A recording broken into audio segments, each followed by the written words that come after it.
Essa leitura sobre a história, sobre o que veio antes, talvez fosse um elemento estético central para você entender qualquer que seja o processo político, especificamente a Lei Áurea, mas também a militarização hoje, ou a guerra às drogas, ou a ditadura militar, tudo dentro de um mesmo processo em que as estruturas sociais e raciais de privilégio se mantêm, se adaptam e usam da violência para continuar existindo.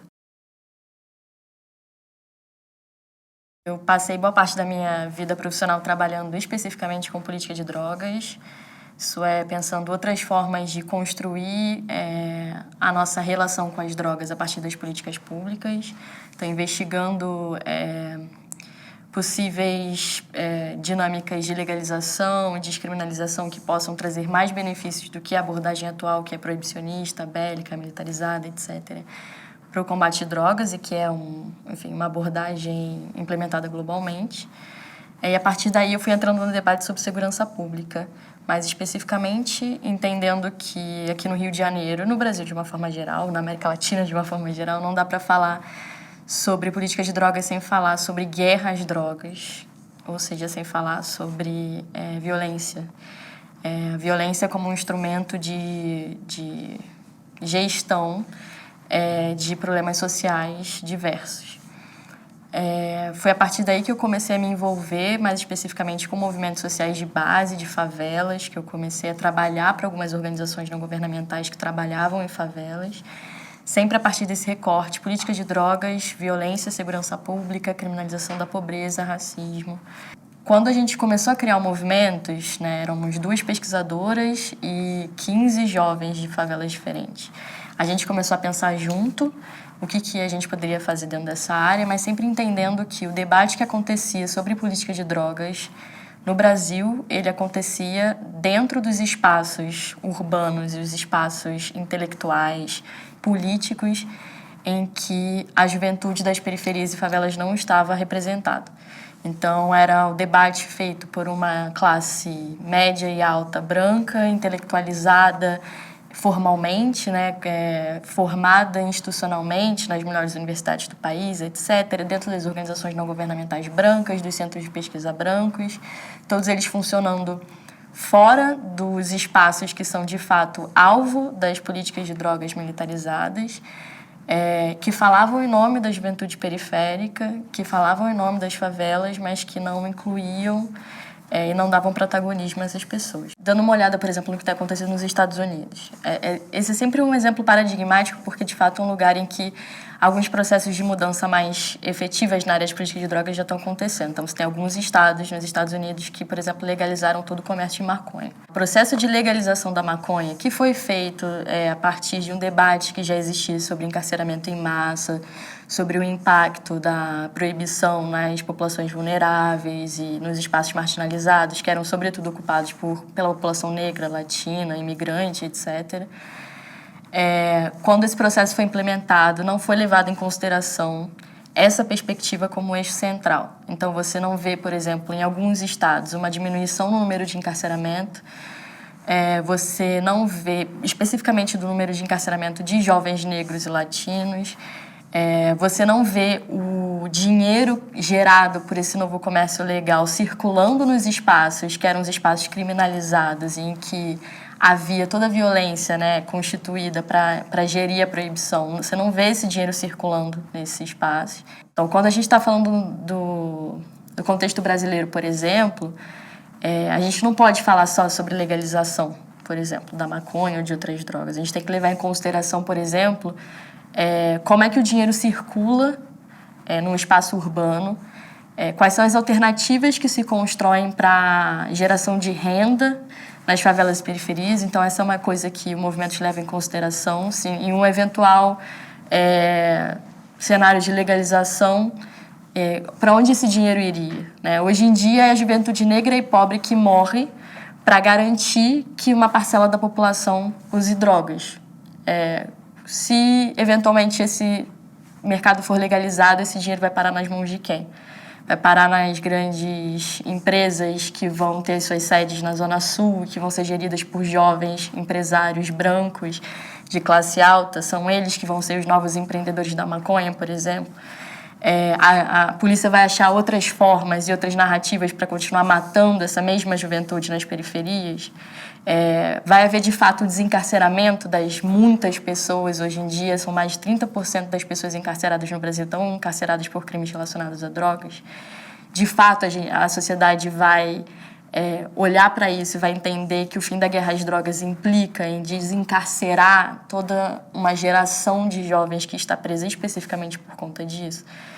Essa é uma das questões que a gente debate. Não dá para debater só legalização.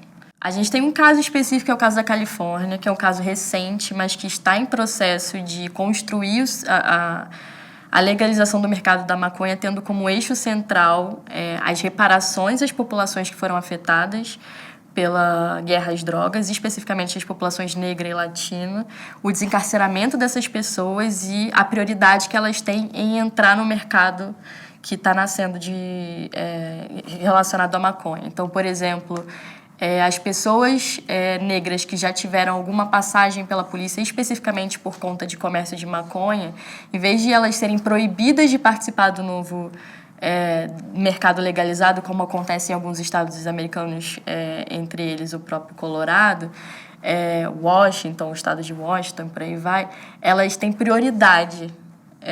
Elas são as primeiras pessoas da fila a receberem a permissão para abrirem uma loja, por exemplo. Essa é uma forma de você garantir inclusão com reparação, porque não basta também a gente pensar o depois, mas entender formas de como reparar de gerações e gerações de famílias, de mães, de jovens que perderam a vida, que perderam familiares, que perderam oportunidades por conta de uma política de drogas que não dá certo. É difícil enxergar qualquer coisa no Brasil no momento.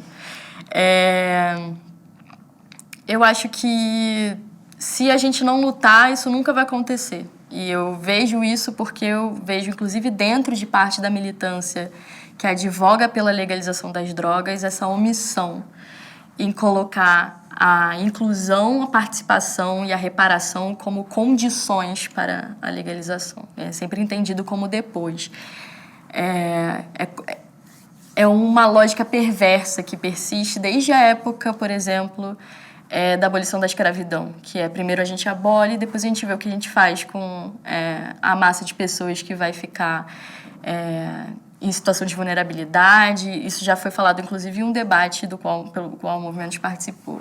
Quando a gente questionou sobre isso, a resposta foi: mas vocês preferiam o quê? Que a escravidão nunca tivesse sido abolida? Por que vocês estão falando que o processo de abolição da escravatura foi um processo que não levou em consideração o bem-estar econômico, político, social, e que foi feito de forma a manter privilégios em vez de desestruturá-los, né? A mesma coisa em relação à legalização da maconha. Condição para que ela aconteça que ela não cause mais sofrimento.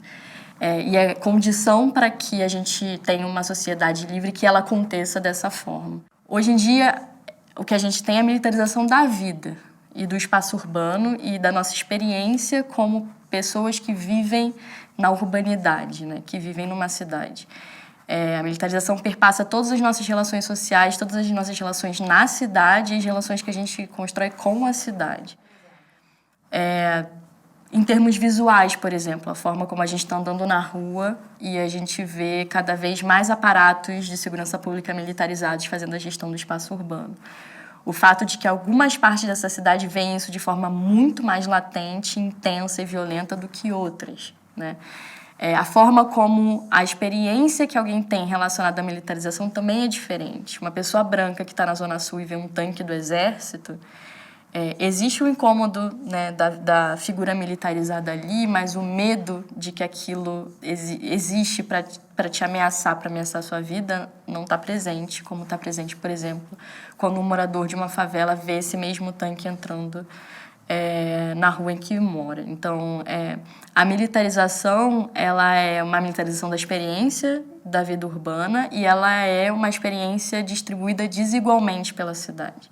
A academia que trabalha com militarização e segurança pública na cidade do Rio de Janeiro, e mais especificamente no Brasil, é uma academia branca que tem pouca sensibilidade, que acha que a discussão racial é uma discussão pouco científica, que tem dificuldade, por exemplo, de trabalhar conceitos como genocídio, porque acham que eles são políticos demais, que tem bastante dificuldade em inserir, de admitir que o racismo ele é fundacional à forma como a gente gere o espaço urbano numa cidade pós-colonial como o Rio, uma cidade onde a cada 5 pessoas escravizadas, uma passou pelo Porto do Rio.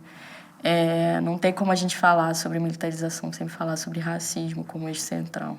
Eu estou sempre questionando esse meu lugar de pesquisadora, especificamente porque eu falo muito que eu tenho uma vida dupla e que eu gosto mais de uma vida do que da outra. A minha vida como ativista, como alguém que constrói com coletivos de base, que colaboram, etc. Uma vida que me traz mais coerência intelectual para entender a cidade. Hoje me traz mais instrumentos para entender o que é a militarização no Rio de Janeiro do que a minha vida acadêmica. É como se eu tivesse o tempo todo tentando fazer a academia entender algo que eu só consigo acessar porque, de forma acidental, eu entrei num mundo que me mostrou uma outra forma de você fazer intelectualidade sobre o caso específico da militarização no Rio. Então, eu trabalho pesquisando como artistas, coletivos artísticos ou mesmo ativistas usam de recursos, manifestações, movimentos estéticos para dar conta de diferentes elementos da militarização que a academia simplesmente não consegue captar. É um pouco a partir daí que eu olho, por exemplo, para as manifestações